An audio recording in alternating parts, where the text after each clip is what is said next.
Good morning, Facebook. Hi, guys. How are you? I am going to try to do this. I'm trying to do this live from my computer instead of my phone so that I can actually see the comments when you guys make them and respond to them while I'm chatting. So if you're dropping onto this live, either the live itself or even if you watch the replay, just drop a comment. Let me know you're here. I really love talking to you guys, hearing your questions. And, after all, I do this stuff for you guys, for the audience, right? For you guys to get to know me and for you guys to hopefully find some, tools and insights that are really going to help you live a better life. So drop a comment, say hello, send me a heart. Always good to spread some love or, ask me your questions and I will always get back to you either during the live itself or afterwards I'll follow up with you privately. So let's start talking. I think I've been talking a lot about confidence. I've been talking a lot about specifically how, a lot of people let low confidence kind of get in the way of being able to achieve their dreams, whatever it is, right? So for a lot of people that comes up in relationships saying, I really want to find my soulmate, I really want to get married, or I really want to be single, and I just don't have the confidence to do that, right? Or I really want to be a famous actress, or I really want to be a producer, or I really want to, try to explore this new field, but again, I don't have the confidence to do that, right? And so we get into this situation where we say, okay, confidence is this precursor to everything I want in life, and because I was born with low confidence or because my mom screwed me up or whatever it is, right? I have low confidence and therefore I can't go after what I want in life. I can't get what I want in life. Woe is me, right? And so I wanted to kind of just take a different approach to confidence today. I wanted to talk to you about confidence and what I think is really underneath low confidence and how you can kind of decide to move on anyway, right? Because your goals are way too important for you to let confidence get in the way. And so I really, really wanted to help you guys think about your confidence, low confidence potentially a little bit different, and give you some new ways of thinking about and working on kind of those areas of low confidence. So in my mind, anyone who kind of self-describes themselves as having low confidence, that's really coming from four kinds of fears. And so the low confidence comes from four different kinds of fears that I consistently see. So the first fear, and I'm going to take you through kind of each one of the fears and why it affects your confidence, and then what you can kind of start to do about it or how you can start to think about it differently. So the first form of confidence, the first fear is being afraid of yourself as you are right now in this moment. And I know that sounds like kind of crazy. You're probably sitting there being like, I'm not scared of myself. Like, I'm not worried. But the thing is, you're scared of your real self, right? You are scared of being who you really are. In other words, think about right now one quality, and I'm sure you probably can come up with 10 if you struggle with confidence, but let's start with just one. Think about one quality that you struggle with, right? Or that you don't like about yourself. So for me, that quality is that I have slightly addictive personality. That I know that like sugar and all that stuff that is really, really not good for my body and my biochemistry and my mental health and my physical health. But if like sugar is in the room, a mental battle comes up, right? So, and it's not just sugar, it's kind of all addictive substances, right? So I know that about myself, and it's not my favorite thing about me, So because there's this thing that I don't like about myself, I might have been able to convince myself, for example, that I'm not capable of becoming a coach, right? That if people ever find out that I still struggle with some kind of addictive qualities, then they definitely wouldn't want me to coach them. And I can go down and, again, let my kind of fear of being myself scare me out of my dreams, right? So, but here's the thing about the qualities about yourself that you don't like. When you reject them, right? When you kind of say, I'm not willing to embrace that side of me, I'm not willing to like that side of me, I can't kind of open up to that, I have to stay fearful of it, then what it does is it locks you into that trait even more, right? So me putting out there that, hey, I have this like addictive personality, and yeah, I put in systems. I just don't bring sugar into my home. I just don't bring these things into my home. I have support systems around in terms of people and things like that to help me out with that kind of stuff. I certainly do a lot of self-talk around that stuff. I'm certainly doing a lot of kind of body work to get myself unaddicted to certain substances like sugar, but it's there. And for me, putting it out there is actually a lot more empowering and gives me a lot more confidence, because it just says, hey, look, it's out there. This is what it is. And if you decide to work with me anyway, well, it's probably because you know that I get insane results for people who have, who struggle with anxiety or depression, or just don't know what they want to do with their lives, or don't believe they're capable. You've seen my results. You've seen all this kind of stuff. I'm not going to pretend I'm perfect. I'm going to own all of who I am. And that's going to give me much more confidence to go forward, because I'm not waiting for you to just like find out this thing about me, right? This scary, unacceptable trait about me, and then I have to feel bad, right? But if you are scared of accepting a part of yourself, whatever that quality that you said that you don't like about yourself is, then chances are you are using that as an excuse not to go after what you want, right? So a lot of people say, well, Caitlin, here's the thing. If I accept this thing about me, right, if I accept this like terrible thing about me, how am I ever going to want to change, right? And I think that's just a really, really big misconception around what acceptance is, right? Again, like I told you here, it's not that I accept my, the fact that I'm kind of prone to a more addictive personality, so I therefore just go into it and let myself get addicted and surround myself with sugar and all this kind of stuff. No, I accept it, meaning I realize that this is kind of a biological underpinning that I was born with, and that I get to set up systems in my life, both with people as well as how I set up my house and everything else, right? That is going to stop me from kind of giving into that too often, but just being real about the fact that this is what it is actually so much more liberating, right? And so similarly for you, imagine if, let's say, something you don't like about yourself is that you think that you're, like too shy and you're not funny and you're not like great with people, right? And so accepting that part of you doesn't mean you don't get to work on your social skills, you don't get to work on trying to find new ways to connect with people. It doesn't mean any of that. It just means that you're deciding to stop beating yourself up for something that has been cultivated within you for many, many years, and something that is inherently a part of you.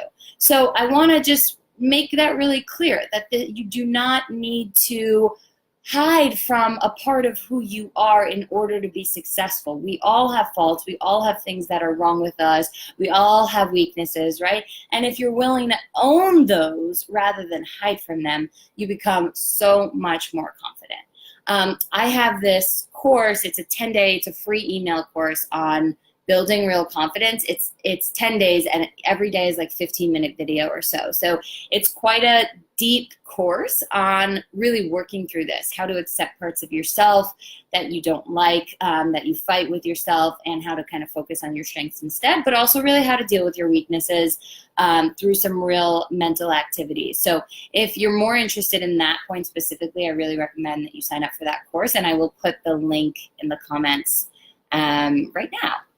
So, all right, let me continue to the second fear. So the second fear that underpins confidence, low confidence, is fear of other people, right? And so again, you might not think right now, okay, I'm scared of all people all the time. No, that's not what I'm talking about. I'm talking about you having this kind of assumption about the reality of human nature, that, for example, you can't trust people, or that love is unsafe, or that people only care about money, so they'll never do anything for you for any other reason, or that people are, inherently selfish and going to try to screw you over, or whatever, right? A lot of us have really, really, really kind of bad opinions about humanity, and that's a natural way to feel when you watch the news all the time, for example, right? Like, it's natural to not feel super great about yourself. Oh, hey, Pooja, nice to see you here. And so it's important that you first realize what are those things that you believe about society. And it's one of the ways to bring it up is to kind of think about, okay, if I was to tell people my biggest secrets, how might they react, right? And if you think that it would not be with kindness or love or respect, that might be a fear that you have, right? And again, these fears come from places, maybe our childhood relationships, or many, many other things that I won't get into now. But if you're constantly assuming negative things about people and how they're going to receive you, or what their basic nature is, of course you're not going to feel confident, right? You're going to say, okay, I'm going to go out there in the world and it's a battle, it's a war, and everyone's going to be fighting me and everyone's going to be trying to take me down. I'm never going to make it. That is absolutely not going to increase your confidence, right? Of course.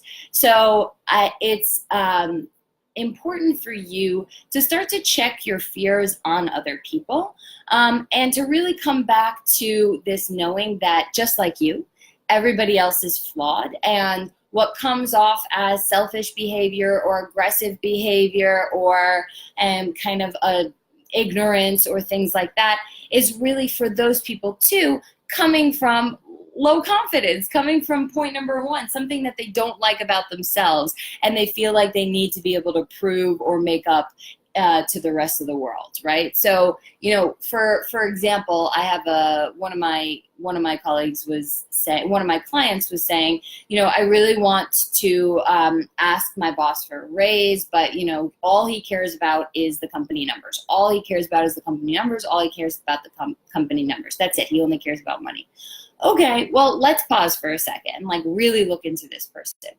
First of all, what are the kinds of things, if that is really true, what are the kinds of things that would make him believe that he could only care about money in the first place, right? Or bottom numbers.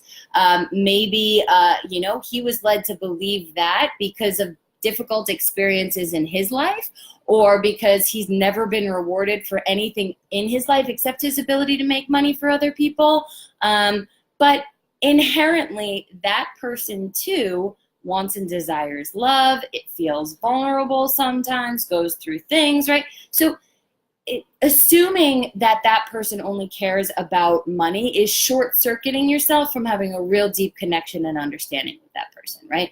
So instead, what my client did was he went to his boss and said, I really know that money is of concern and a priority for you, but I also know that I really need a raise because of all of these reasons, and I deserve a raise because of all of these reasons. So can we have a conversation about what it means, what it would mean for me to be able to kind of get that raise and step into that role, besides just being worthy of the financial rewards, like what else is behind that? And then he got into his boss's psychology about what drives money and numbers and revenue and success and all this kind of stuff, right? So I think it's really important. And similarly, if you believe that, out there everybody is just trying to screw you in the world, or maybe you believe that relationships are unsafe because of your parents, well, again, think about if you're getting into relationships with unsafe people, meaning people who are volatile or want to leave right away or whatever,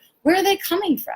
They also need compassion, right? They're coming from their own experiences that have made them want to run away from love, or made them want to run away when something gets difficult or whatever, right? It's not actually that they're bad people. It's that they too really haven't been taught to kind of come from love, come from confidence, and believe in other people. So I really recommend with this to stop watching the news and just to really start to focus on the good in people. Right? Notice the random acts of kindness that you see throughout your day. Notice the love in the hearts of your friends. Notice how every single person, even the people that you demonize the most, have some redeeming qualities. and keep your focus on that, right? If you go in with love, bringing love, and expecting love from that person, of course they're going to show up differently than if you're going in expecting and bringing war and battle and manipulation, right? You too often feed into that narrative, and then you say you can't trust other people.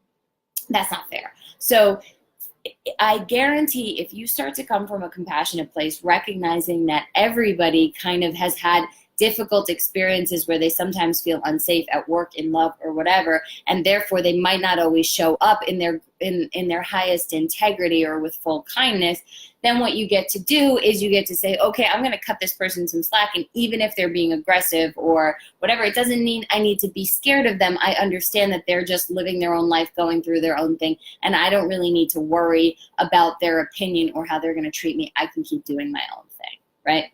That is what confidence is, right? That's where you get to stop trying to be nice or just dance around other people or all this kind of stuff, and just realize they have their own story, their own needs, their own stuff to work through. I don't, and however they show up, it doesn't really affect me because I know that they're coming from their own place.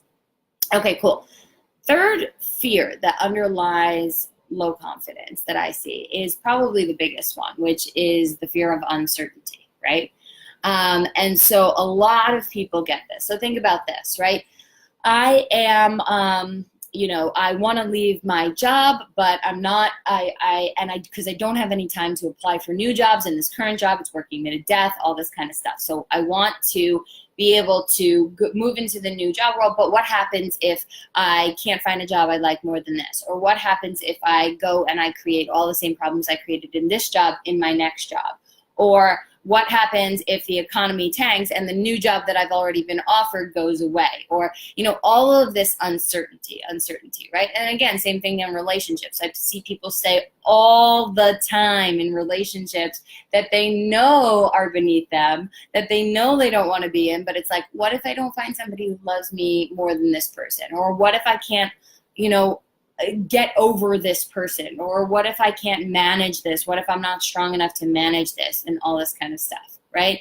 So that fear of uncertainty keeps people locked into low confidence because they stay in places just because they're believing that they can't handle or might not be able to handle or might not get or don't know what's going to come. So they stay locked into a situation that they know they don't want to be a part of. That is absolutely going to tank your confidence, not to mention your joy, your self-esteem, all these other things, right?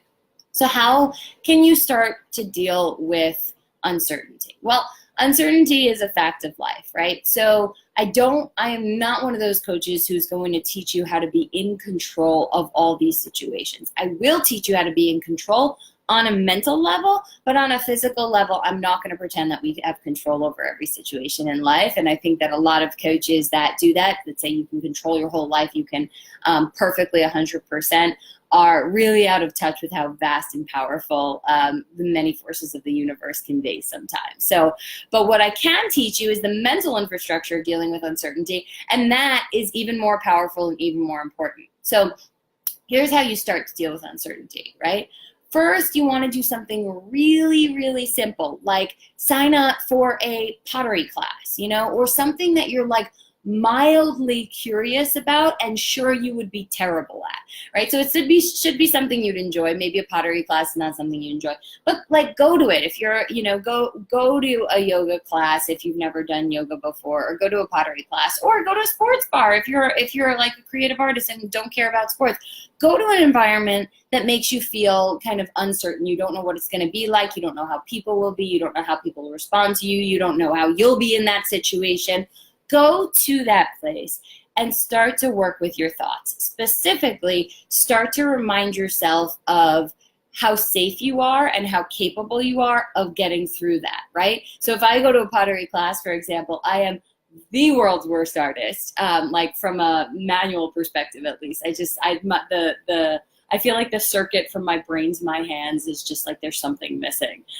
So if I went to a pottery class, I would have all of this uncertainty of like, will I even be able to finish it? What are people going to think of me there? What if they kick me out of the class because I break something because I like have such unstable hands? Like all of this uncertainty, right? And in the class, I would continue to be reminding myself, hey, it's safe to make mistakes. It's okay. Hey, look, somebody else made a mistake. Hey, here I am. Here was this uncertain situation, this new teacher, and here is how I got through it. Look at how I got through that. Look at all these examples of how I dealt with uncertainty. I got through it. I managed it. I survived, right? If you're watching this live stream right now, you have already gotten through a million uncertain situations, right? Where you didn't know what was coming or you weren't ready for it or threw you by surprise, and you have gotten through. So continue to flex that muscle. Go and enter situations which feel a little bit vulnerable, and then a little bit more vulnerable, and then a little bit more vulnerable, and then a little bit more vulnerable, and be talking to yourself the entire time about how you are handling it, how you are safe physically, and you can also really ground down on an emotional and physical level as well, really kind of being able to be like, okay, right now I'm breathing, my feet are on the ground, I'm okay, right? Remember how many times you have gotten through uncertain situations, a million, and this is going to be no different, right? So yes, the breakup is going to be painful, but yes, you are going to be able to handle it. Think about it this way. Are you more likely to die, or are you more likely to be able to handle it? To be able to handle it, right? So that's how you start to deal with the fear of uncertainty. And you kind of climb up that ladder of uncertainty going forward. But you really have to step into it and have the mental infrastructure around reminding yourself that you're safe, that you're capable, that you've done it before, and you'll do it again, right? So really, really grounding into that. And then the fourth fear that I see a lot of times for people, and this might be the biggest one, is the fear of who you want to become. So again, I know that sounds like silly. What? Like, why would I be scared of wanting to become a famous artist? Or why would I be scared of wanting to become a famous actress? Hey, Chandan. Hey. Oh my gosh, I actually caught you on the other side of the globe. That's so exciting. So I'm talking about fear of who you want to become, Chandan. So shout out if you can relate to this. But a lot of people have this like, okay, so for example, for me, let's say I say, okay, I really want to be a wealthy person. Let's say that's a desire that I have. I really, really want to be a millionaire. And so like everybody would say, okay, like what's wrong with that? Like, of course you want to be a millionaire. But actually, when I unpack it, there's tons and tons and tons of hidden fears within that goal or desire or dream, right? So for example, a lot of the millionaires that I know are kind of assholes and really don't care about the planet, right? And I really care about the planet. So there's a fear underlying that larger desire of who I want to be, that, oh, if I actually become that person, I'm going to stop caring about the planet, give up all of my earthly responsibilities, and just be like floating on a cloud somewhere, right? Or there's another fear associated with that so I have I really want to grow my coaching business, right? I want to coach more and more and more and more people. But the more and more people I coach, the less I get to kind of really spend one individual time with a person. And I realize that, right? And so I worry like, oh, am I going to get out of touch with like the real deal, the people on the ground, my community? And that's a real fear for me, right? And so I can guarantee that there's a lot of fears that you have around becoming the person that you say you desire to become, right? I have another client who says, I really want to be an extrovert. Like, I really want to go out and be able to work a room and be the socialite and just have everybody love me and like joke around and all this kind of stuff. And I was saying to him, okay, well, you're one of the smartest people I've ever met. So tell me why you haven't been able to figure that out yet, And he says, well, I know all the skills. I know all the jokes, how to ask questions, how to start conversations, how to make eye contact, how to hold my body, but for some reason I'm not doing it, right? And well, when I got into it and I was like, okay, well, tell me, what would be terrible if you actually became that introvert or that extrovert? Or what would you be really scared of happening? Or why should that not happen? What might you have to lose or give up if that happens?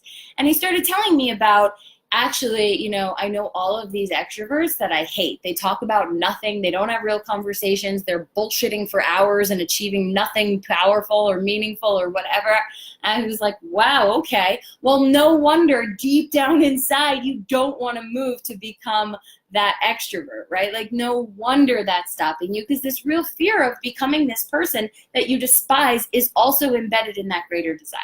So when you're thinking about your desires, and I mean all of it, like even your desire to become this like sexy, healthy, fit person, what you might have in your mind, this embedded fear of, that means I'm going to have to go to the gym every day, and I don't have time to go to the gym every day, and therefore I'm going to have to give up time spent on whatever else, something I like, and that's not going to be feasible. I'm going to get too stressed. It's not going to work. So you never do that, right? And again, a lot of these kind of embedded fears are subconscious. So it's really important that you do journaling around, hi Malik. So it's really important that you do journaling around, hey, if my dreams were all to come true, what might I lose? What might I have to compromise? What might my fears be? What might I have to give up? Who might not like me? Why might I fail at that eventually, right? And out of that will come a list of your fears embedded in your larger desire, your larger goal. And those fears are the fears that you have to work with, right? So how do you start to work with those fears? Well, for me, it was like when I said, okay, I want to become wealthy, I want to become more wealthier. It was, hey, like, I don't need to subscribe to the same model of wealth as other people, right? Like, for me, wealth can literally mean owning and living in a forest, and creating a community forest site where people come to heal, right? Similarly, it was like if I become famous, if I become a really, really well-known coach, how would I deal with that, right? And because I said, I'm scared of not having that one-on-one individual connection with my clients and being really real and rooted. Okay, well, I get to build that in. I don't have to be like other coaches who stop coaching one-on-one just because their brand grows or whatever. I don't have to charge millions of dollars to do that, right? Like, I get to stay. I get to make those choices. So you start to disassemble some of the fears, but you can't do that until you know what the fears are of actually achieving that larger goal, right? So there you have it. You've got 4 kind of major fears that tend to get in the way of confidence. One is fear of just accepting yourself as you are, because you think once you accept yourself, I'm never going to change. And I hope I've proved to you earlier on that that's not true. And if you missed it, please go back and watch the replay. The second fear is fearing other people, right? Always thinking other people are bad and never going to give you the benefit of the doubt, always going to cheat you, always going to leave you, whatever it is. And so I really talked to you about how to work on that fear coming from compassion, looking for the goodness in people, consistently paying attention to that actively, right? The third fear was about the fear of uncertainty, which is just like all the doubts that we have in our head about being able to handle whatever uncertain situations are going to come our way inherently. And so the key there is to actively step into uncertainty and continue to remind yourself in bigger and bigger ways how safe you are, how grounded you are, how capable you are, and to continue to look back at your life and remember all of the examples of how you got through many, many, many, many uncertain situations, right? You've started new jobs, you've gotten new relationships, disasters have happened, you have done it all. So be clear on that. And then fourth is, yes, Tundon, I want to live in a forest. You know that. I'm going to live in a forest. And we can live in a forest together. And then the fourth fear is fear of who you want to become, right? So this fear of saying, hey, actually, I have these goals. There are these larger things that I ascribe to, but embedded with that is all these limiting beliefs about what that needs to mean or what that would have to incur. And so first getting clear on what those are, and then really just questioning that. Does it have to be that way? Am I sure about that? Is there any evidence that could show that I could do it differently? Could I make it in a totally unique way? And when you start to address those 4 fears, your confidence radically goes up, right? Because all of a sudden you're allowing yourself to own all of you, all of who you are, strengths, weaknesses, and put it out there actively, right? I'm Caitlin. I'm an amazing coach. I'm super empathetic. I'm great at communicating, but I also have a slightly addictive personality, can be emotional, and I'm owning all of it, and I see it all as an integral part of who I am. Here you go, world, right? Number one. Number two is other people. Yeah, you might not always be perfect, but I inherently believe that you're coming from a good place, and that if we can manage to connect through love and compassion, we will be able to figure out what's best for us, right?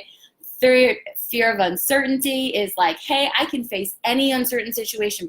I've faced them before. It doesn't matter what comes my way. I will find the resources to get through this. I always have, right? And four is, all of, just because I want to become a certain way, I want to move into a new career, or I want to step into a new relationship, and I have all of these fears about what that needs to mean. Well, it doesn't need to mean any of those. I get to write the script. I get to write the rules of my life, and I get to create the future that I want with the exact path that I want to take there. That is the essence and energy and words and language of a confident person, right? It's not just about making eye contact. It's not just about rolling back your shoulders. I mean, all of that matters, of course, but really what matters is kind of the internal wiring and thought process that you have around your fears and around how you perceive yourself, the world, and really all of the opportunities that are available to you. So I hope that was helpful, guys. Like I said, I had this really cool 10-day course, which takes all of this and goes about 100 steps deeper. It's totally free, so you can sign up. I put the link in the comments. You can sign up there if you want some more support and kind of real practices to take home and cultivate on confidence. And wishing you all the best luck. I have a new tagline that I'm pretty excited about. And then I'm going to try to say at the end of every live stream as I am starting to bring it into my practice. And it's called Be You, Be True, and Shine On Through. So thank you, my friends. Be you, be true, and shine on through. I'll see you very soon on the next live stream. Bye-bye.